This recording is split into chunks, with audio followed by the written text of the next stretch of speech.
ಎಲ್ಲರಿಗೂ ನಮಸ್ಕಾರ. ರಾಮಾಮೃತ ಚಾನೆಲ್ಗೆ ನಿಮ್ಮೆಲ್ಲರಿಗೂ ಸ್ವಾಗತ.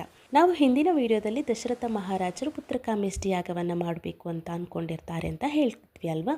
ಹಾಗೆಯೇ ಋಷ್ಯಶೃಂಗ ಮುನಿಗಳು ದಶರಥ ಮಹಾರಾಜನನ್ನು ಕುರಿತು, ಎಲೈ ರಾಜನೇ, ನಿನಗೆ ಮಕ್ಕಳಾಗುವುದಕ್ಕಾಗಿ ಅಥರ್ವ ವೇದದಲ್ಲಿ ಹೇಳಿರುವ ಮಂತ್ರಗಳಿಂದಲೂ ವಿಧಾನದಿಂದಲೂ ಸಿದ್ಧಿಸತಕ್ಕ ಪುತ್ರಕಾಮೇಷ್ಟಿ ಎಂಬ ಯಾಗವನ್ನು ನಿನ್ನಿಂದ ಮಾಡಿಸುವೆನು. ಹೀಗೆ ಹೇಳಿ ಆತನಿಗೆ ಪುತ್ರ ಸಂತಾನ ಪ್ರಾಪ್ತಿಗಾಗಿ ಪುತ್ರಕಾಮೇಷ್ಟಿ ಯಾಗವನ್ನು ಆರಂಭಿಸ್ತಾರೆ. ಮಂತ್ರೋಕ್ತವಾದ ಕರ್ಮದಿಂದ ತೇಜಸ್ವಿಯಾದ ಆ ಮುನಿಯು ಅಗ್ನಿಯಲ್ಲಿ ಹೋಮ ಮಾಡಿಸ್ತಾರೆ. ಆ ಸಮಯದಲ್ಲಿ ದೇವತೆಗಳು, ಗಂಧರ್ವ ಸಿದ್ಧರು, ಮಹರ್ಷಿಗಳು ಅವರವರ ಆವಿರ್ಭಾಗಗಳನ್ನು ಸ್ವೀಕರಿಸುವುದಕ್ಕಾಗಿ ಯಥಾವಿಧಿಯಿಂದ ಯಜ್ಞಶಾಲೆಯಲ್ಲಿ ಬಂದು ಸೇರಿರ್ತಾರೆ. ಆ ಸಮಯದಲ್ಲಿ ಲೋಕ ಸೃಷ್ಟಿಗೆ ಕರ್ತನಾದ ಬ್ರಹ್ಮದೇವನನ್ನು ಕುರಿತು ದೇವತೆಗಳು ಇದ್ದಾರೆ, ನೀನು ರಾವಣನೆಂಬ ರಾಕ್ಷಸನಿಗೆ ವರಪ್ರಸಾದ ಕೊಟ್ಟಿದೀಯಾ, ಅದರಿಂದ ನಮಗೆ ತುಂಬ ಹಿಂಸೆ ಆಗ್ತಿದೆ. ದೇವತೆಗಳಿಗೆ, ಗಂಧರ್ವರಿಗೆ, ಹಾಗೆ ಬ್ರಾಹ್ಮಣರಿಗೆ, ಋಷಿಮುನಿಗಳಿಗೆಲ್ಲ ತುಂಬ ಹಿಂಸಿಸುತ್ತಿದ್ದಾನೆ, ಮಹರ್ಷಿಗಳನ್ನು ದ್ವೇಷಿಸುತ್ತಿದ್ದಾನೆ, ಇಂದ್ರದೇವನನ್ನೇ ಅವನ ಸ್ಥಾನದಿಂದ ಕೆಳಗಿಳಿಸ್ಬೇಕು ಅಂತ ಅಂದ್ಕೊಂಡಿದ್ದಾನೆ. ತುಂಬ ರಾಕ್ಷಸತ್ವದಿಂದ ನಡೆದುಕೊಳ್ತಿರುವ ಅವನ ಹಿಂಸೆಯಿಂದ ನಾವು ತುಂಬ ಹೆದರಿದ್ದೇವೆ. ಅವನ ವಿರುದ್ಧ ಹೋರಾಡೋದಕ್ಕೆ ನಮ್ಮ ಹತ್ರ ಸಾಮರ್ಥ್ಯ ಇಲ್ಲ. ಆತನ ಬಳಿ ಸೂರ್ಯನು ಹೆಚ್ಚಾದ ಶಾಖವನ್ನು ಬೀರುವುದಿಲ್ಲ, ಗಾಳಿಯು ವೇಗದಿಂದ ಬೀಸುವುದಿಲ್ಲ, ತರಂಗಂತರಂಗವಾದ ಅಲೆಗಳ ಏರಿಳಿತಗಳಿಂದ ಕೂಡಿದ ಸಮುದ್ರವೂ ಆತನನ್ನು ಕಂಡರೆ ನಿಶ್ಚಲವಾಗಿ ನಿಲ್ಲುತ್ತದೆ. ಆದ್ದರಿಂದ ಘೋರರೂಪಿಯಾದ ಆ ರಾಕ್ಷಸನಿಂದ ನಮಗೆ ಮಹದ್ಭಯ ಉಂಟಾಗಿದೆ. ಎಲೈ ಭಗವಾನ್, ಆತನ ವಧೆಗೆ ತಕ್ಕ ಉಪಾಯವನ್ನು ಮಾಡುವವನಾಗುವಂತ. ಆ ಯಾಗ ನಡೀತಿರ್ಬೇಕಾದ್ರೆ ಎಲ್ಲ ದೇವತೆಗಳು ಬಂದಿರ್ತಾರಲ್ವ.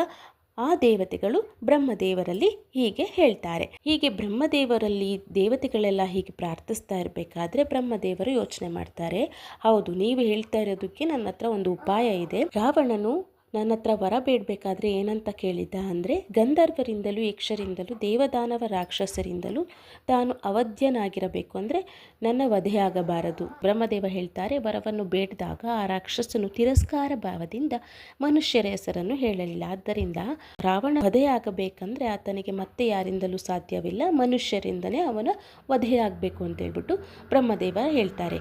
ಇದೇ ಸಮಯಕ್ಕೆ ಶಂಖಚಕ್ರ ಗದೆಗಳನ್ನು ಹಸ್ತಗಳಲ್ಲಿ ಹಿಡಿದು ಪೀತಾಂಬರಧಾರಿಯಾಗಿ ತೇಜೋಮೂರ್ತಿಯು ಜಗನ್ನಾಥನು ಆದ ಶ್ರೀಮನ್ನಾರಾಯಣ ಅಲ್ಲಿ ಕಾಣಿಸ್ಕೊಳ್ತಾರೆ. ಅವರು ಬ್ರಹ್ಮನ ಸಮೀಪದಲ್ಲಿ ಬಂದು ನಿಂತ್ಕೊಳ್ತಾರೆ. ಆಗ ದೇವತೆಗಳೆಲ್ಲ ಅವರಿಗೆ ಕೈ ಮುಗಿದು ಕೇಳ್ಕೊಳ್ತಾರೆ, ಎಲೈ ಮಹಾವಿಷ್ಣುವೇ, ಲೋಕಗಳಿಗೆಲ್ಲ ಹಿತವನ್ನುಂಟು ಮಾಡುವ ಉದ್ದೇಶದಿಂದ ನಿನ್ನನ್ನು ಒಂದು ಕೆಲಸದಲ್ಲಿ ನಿಯೋಗಿಸಬೇಕು ಅಂದ್ಕೊಂಡಿದ್ದೀವಿ. ಅಯೋಧ್ಯಾಪತಿಯಾದ ದಶರಥನು ಹೀಗೆ ಯಜ್ಞಯಾಗಾದಿಗಳನ್ನು ಮಾಡ್ತಾ ಇರ್ತಾರೆ. ಅವರಿಗೆ 3 ಹೆಂಡತಿಯರಿದ್ದಾರೆ. ಅವರು ತುಂಬ ಕೀರ್ತಿವಂತರು, ಮೂರ್ತಿ ಭವಿಸಿದಂತೆ ಇರುವರಷ್ಟೇ. ನೀನು ನಿನ್ನನ್ನು 4 ವೇದದಲ್ಲಿ ವಿಭಾಗಿಸಿಕೊಂಡು ಅವರಲ್ಲಿ ಪುತ್ರತ್ವವನ್ನು ಹೊಂದಿ ಅವತರಿಸಬೇಕು ಅಂತ ಕೇಳ್ಕೊಳ್ತಾರೆ. ಅವರಲ್ಲಿ ನೀನು ಮನುಷ್ಯ ರೂಪದಿಂದ ಅವತರಿಸಿ ಲೋಕಕಂಟಕನಾಗಿ ದೇವತೆಗಳಿಗೆ ಅವಧ್ಯನಾಗಿ ಹೆಚ್ಚಿರುವ ರಾವಣನನ್ನು ಯುದ್ಧದಲ್ಲಿ ಜಯಿಸು. ರಾಕ್ಷಸನಾದ ಆ ರಾವಣನು ಮೂರ್ಖತೆಯಿಂದ, ಬಲದರ್ಪದಿಂದಲೂ ಕೂಡಿ ದೇವತೆಗಳನ್ನು, ಗಂಧರ್ವರನ್ನು ಎಲ್ಲರನ್ನ ಹಿಂಸಿಸುತ್ತಿದ್ದಾನೆ. ಅವನನ್ನು ವಧಿಸಲು ನೀನೇ ಸರಿ ಅಂತ ಹೇಳ್ಬಿಟ್ಟು ವಿಷ್ಣು ದೇವರಲ್ಲಿ ಪ್ರಾರ್ಥನೆ ಇಡ್ತಾರೆ. ಆಗ ದೇವಶ್ರೇಷ್ಠನು, ದೇವತೆಗಳಿಗೆಲ್ಲ ಒಡೆಯನಾಗಿದ್ದ ಮಹಾವಿಷ್ಣುವು ಹೀಗೆ ಪ್ರಾರ್ಥಿಸಲ್ಪಟ್ಟು ಧರ್ಮದಲ್ಲಿ ನಿರತರಾದ ಬ್ರಹ್ಮನೇ ಮೊದಲಾದ ದೇವತೆಗಳೆಲ್ಲರನ್ನು ಕುರಿತು ಹೇಳ್ತಾರೆ, ಇನ್ನು ಮೇಲೆ ಈ ಭಯವನ್ನು ಬಿಡಿರಿ, ನಿಮಗೆಲ್ಲರಿಗೂ ಮಂಗಳವಾಗಲಿ. ದೇವತೆಗಳಿಗೂ ಋಷಿಗಳಿಗೂ ಭಯವನ್ನು ಉಂಟು ಮಾಡುತ್ತಿರುವ ದುರಾತ್ಮನಾದ ರಾವಣನನ್ನು ಲೋಕಹಿತಕ್ಕಾಗಿ ಮಕ್ಕಳು, ಮೊಮ್ಮಕ್ಕಳು, ಮಂತ್ರಿಗಳು, ಮಿತ್ರರು, ಜ್ಞಾತಿಗಳು, ಬಂಧುಗಳೊಡನೆ ಯುದ್ಧದಲ್ಲಿ ಕೊಂದು 11,000 ವರ್ಷ ಕಾಲ ಭೂಮಿಯನ್ನು ಪಾಲಿಸುತ್ತಾ ಮನುಷ್ಯ ಲೋಕದಲ್ಲಿ ವಾಸಿಸುವೆನು ಅಂತ ಮಹಾವಿಷ್ಣು ದೇವತೆಗಳಿಗೆ ಹೇಳ್ತಾರೆ.